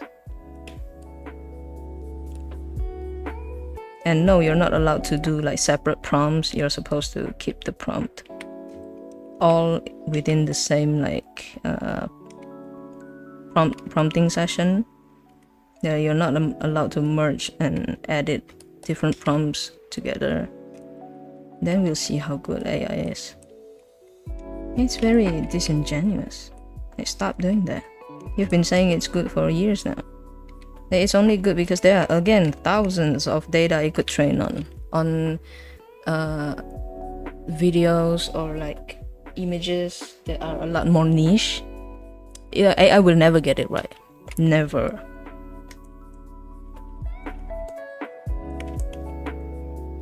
And there's also been like videos of people using deepfake, using all sorts of like different methods of generating these kind of videos, but they pretend that it's AI and basically lied and spread misinformation.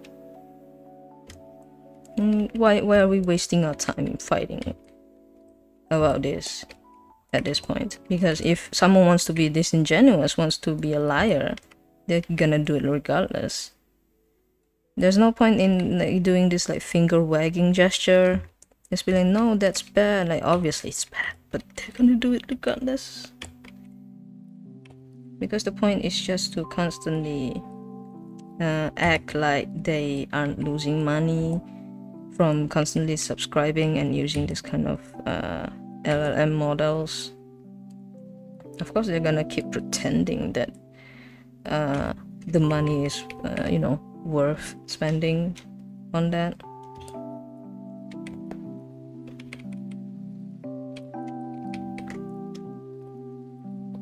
But then again, I also think that intelligence, or even not creativity, intelligence, is not, these people's strong suit.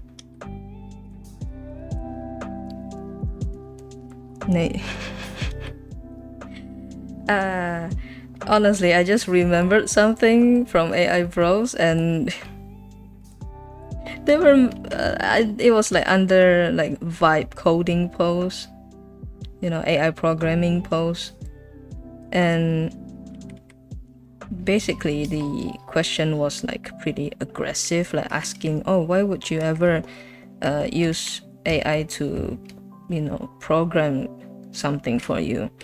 And someone just said, oh, I'm a programmer of blank years, and I use AI every day for my coding, blah blah blah, all that nonsense. And someone else replied, sorry, but if you have spent years using if you claim to be a programmer of many years but you use AI, no, you're not. You're not a programmer. Because realistically speaking, complex tasks are not AI's forte. But yeah, people are just gonna, the AI bros are just gonna keep lying and pretending that AI is like the ultimate solution to every problem you have in life. I don't know why it's so hard to just learn. Is it that difficult?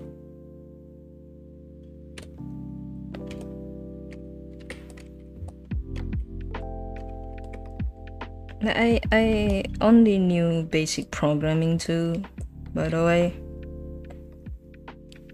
Like as basic as HTML, and I've been wanting to learn how to program more complex languages, not just languages. I want to learn more than one, but I know that at this stage of my life it would be difficult. But never once had it crossed my mind to be, using AI, because I'm not learning anything if AI does my job for me, I wouldn't understand why this line had this code, why my code suddenly fell.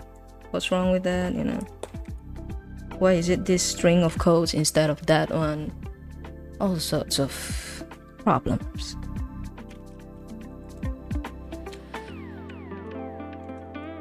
But hey, what do I know?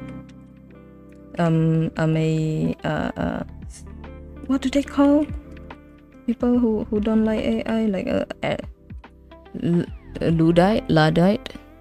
Like, sure, all you can do is throw a bunch of buzzwords at me. If I try to bring a legitimate argument, you malfunction, just like your AI. So how about you shut the fuck up? And I'm still waiting for the day where AI bros bring like legitimate arguments instead of like very disingenuous ones. The most shameless one, the most absolutely shameless argument is when they claim that AI art has helped disabled people, and then you will have a slew of disabled people being angry. Like, what the fuck? Don't bring us into this. Why are you mentioning us? And we're not the ones that struggling to pick up a pencil. Even with no hands, they still pick up a pencil with their feet, with their mouth. They could be bedbound, lying on the bed, and you can see them using their mouth to paint. Like just the absolute worst. They say, bros. Yeah, overestimate. Oh yeah. So when I remember the word overestimate when it comes to AI, they tend to do both. So what I mean by both is that they both overestimate and underestimate. And the overestimate is the one that I've already mentioned, right?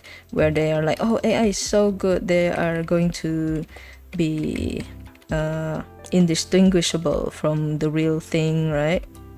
But they underestimate by saying shit like, oh, well, it's still learning, it's not perfect, it still needs time, blah blah blah. And it's like the overestimating is claiming it's already the best, it's already much better than artists, but at the same time, oh, it's still imperfect, it's still learning, it's not that good yet. And that's the underestimating that's the underestimating part.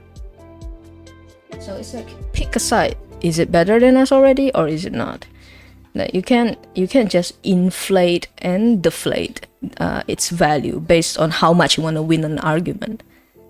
Like, if you can't win an argument, oh, let's just say that, oh, well, it's still learning. And then when there's like a new AI video coming out that's posted after hundreds of prompting and retries, let's be honest, and then suddenly you're gonna be like, oh, see, AI is better than all of you. Yeah, either you adapt or you get left behind. So which one is it? You know, you wanna be honest for once in your life. But I mean, if you're honest, you wouldn't be an AI pro, you know.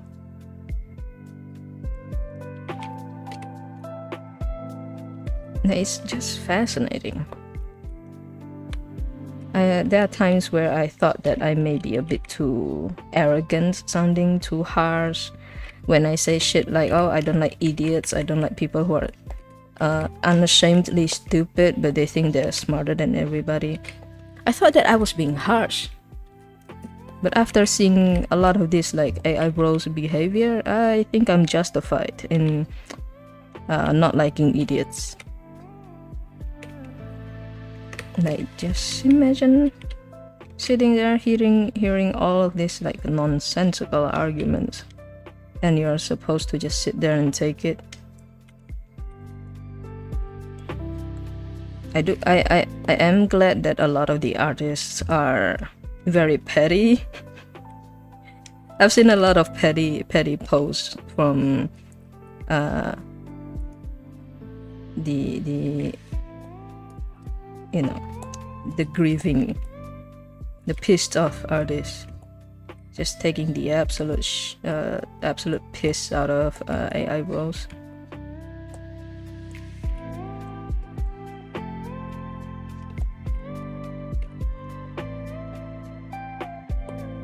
I mean, I still wouldn't go out of my way to pick a fight, but if someone keeps like using this slew of buzzwords and someone named Kush tells me to add shadow near eyebrows. He doesn't have eyebrows, I believe. And that's already the shadow, because again, he doesn't have eyebrows. But I will see what I can do after this. But yeah, back to my complaint. If someone keeps like challenging and being absolute assholes about it, then I will make sure to argue back. Like the first time I encountered an AI bro on my thread post, I immediately get hit by the buzzword frenzy. It was surreal. I felt like I was finally having my dream come true. I can have my own arguments about AI now. But nah, it was anticlimactic.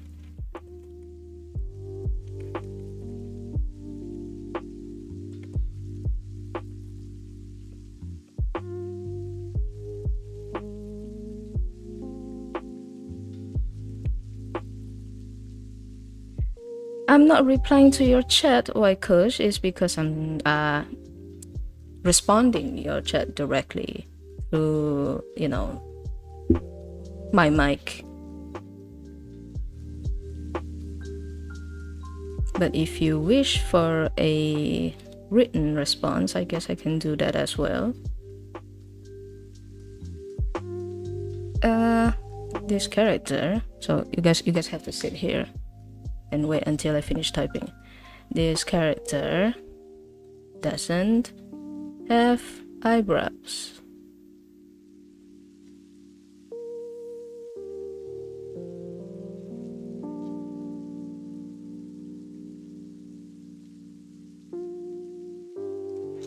Hold on.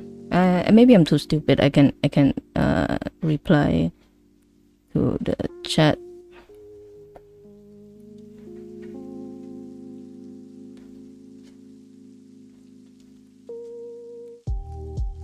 Yeah, I wonder why. Hold on. Do me a favor and wait. And the chat within my live stream page is bugged as well, so I have to manually open my own stream. Wait a minute, everyone hold tight. Hold on tight.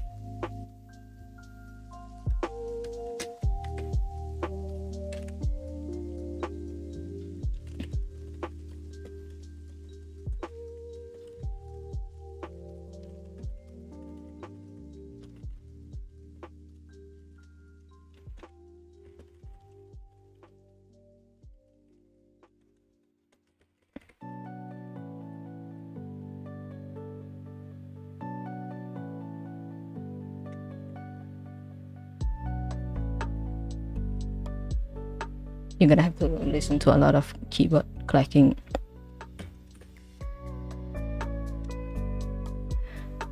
Right, but so why Kush asking if you can hire me as an animator? You have to understand that if you want like a specific anime style animation, it would be difficult.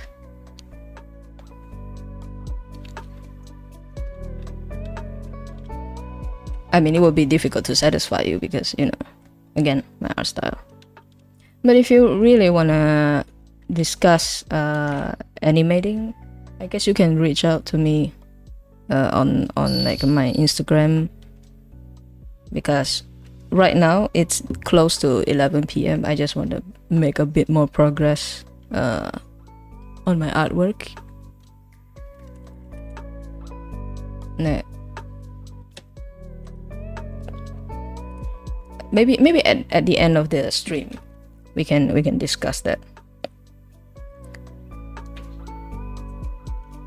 But again, I'll add it in chat in case you don't hear my voice at all.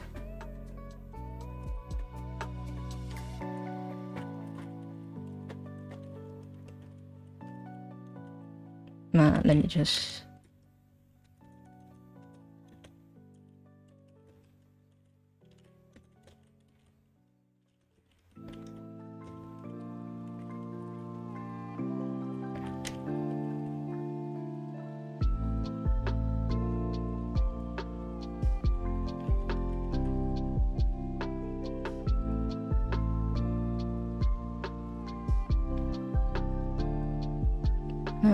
yeah, I believe.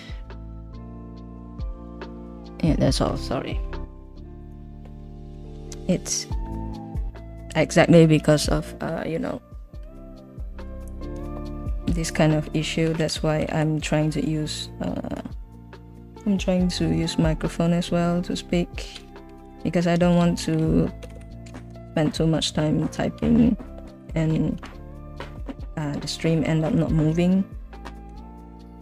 But also I take a while to reply to through chat as well.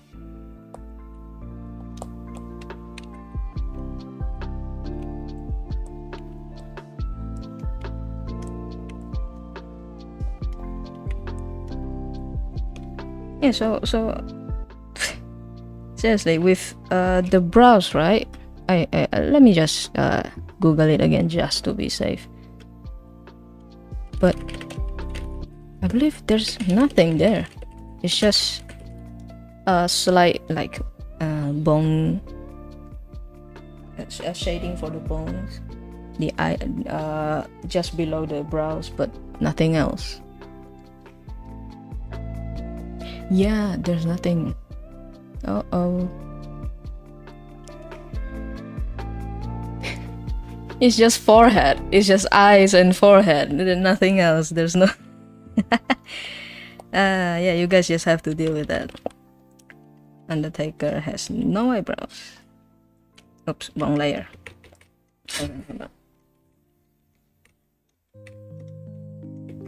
Okay.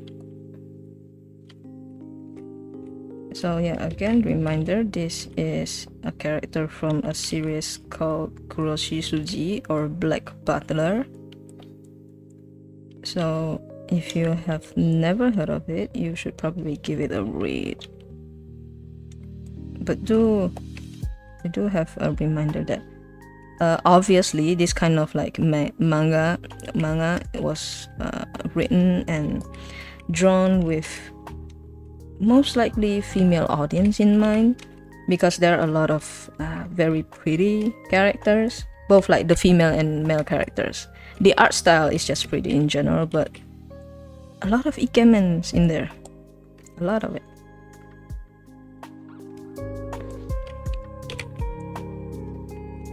I think they also do like the stereotypical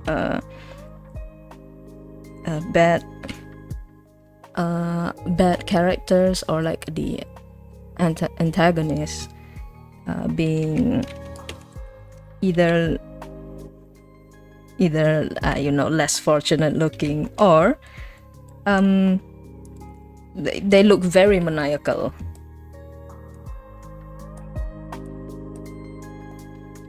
Or they have this very sly look as well. I just remember there's one character that looks exactly like that.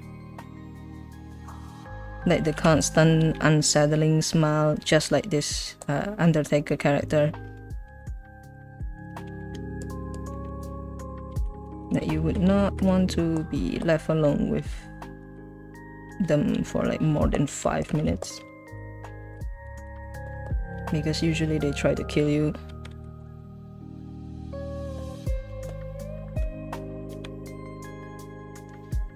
Yeah, check this series out if you guys are interested.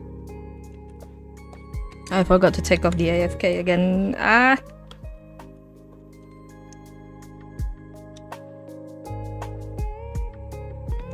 This is just a habit of mine at this point. Just gonna give myself more work doing editing later.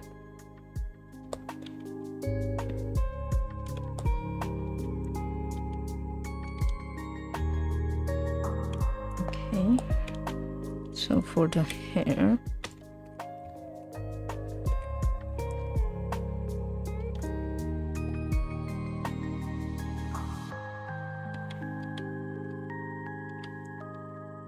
to make sure again doesn't look off. Yeah, so this one is a bit awkward because the strokes are vertical instead of horizontal, and that's bad because it looks very disconnected.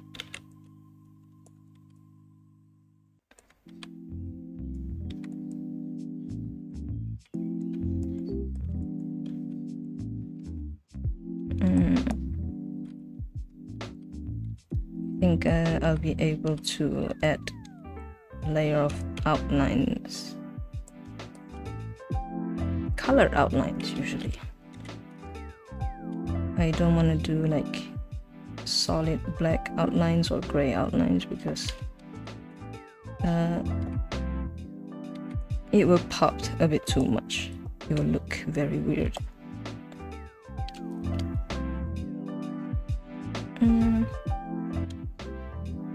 Okay, so hold on, checking the references again. So I layered the wrong hair. It's supposed to be the shorter one at the top, and then the longer one.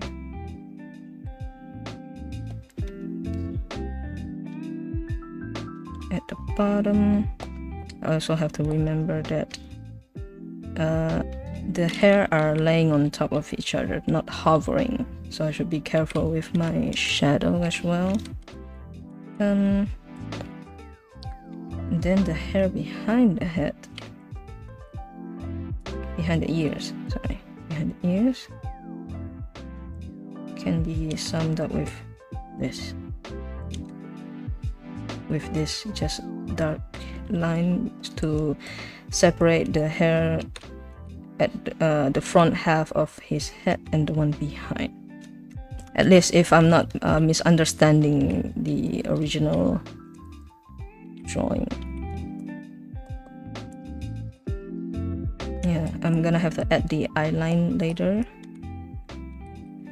But it is again 11 p.m. already. Guess I'm just gonna have to add a darker color for the coat, the sleeves of the coat. Just very light strokes for the base color. And again, for commission samples, I will have to do more of it off stream. And then if it's still unfinished by the time it's Wednesday, I will stream this on Wednesday. If not, if I already completed it, then I will move on to another artwork.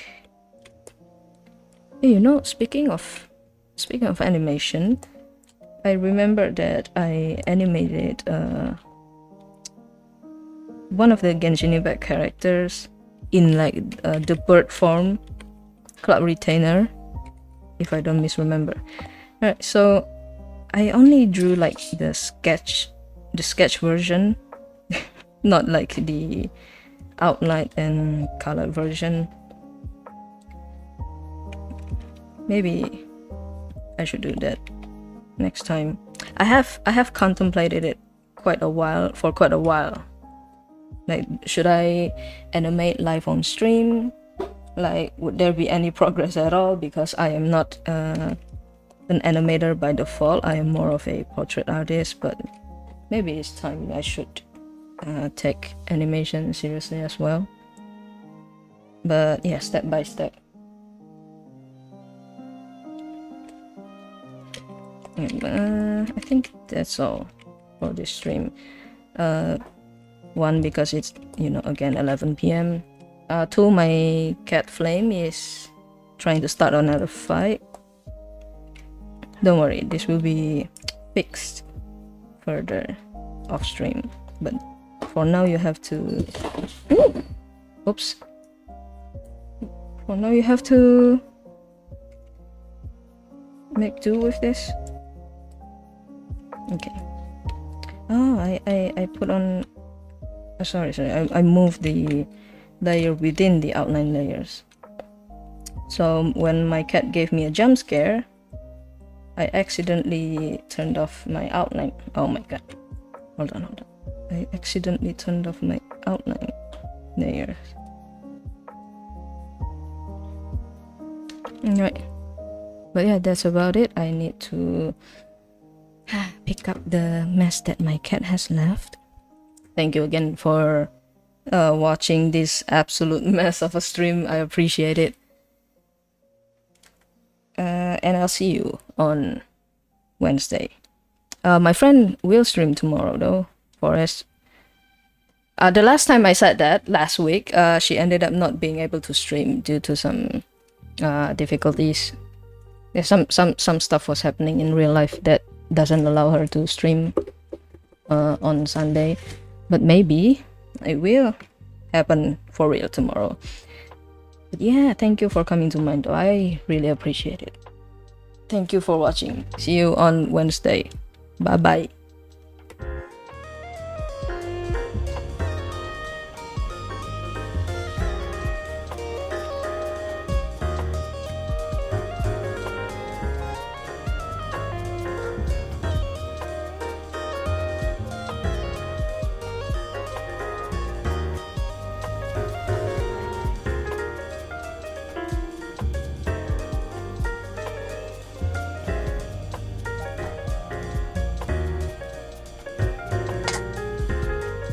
Shit.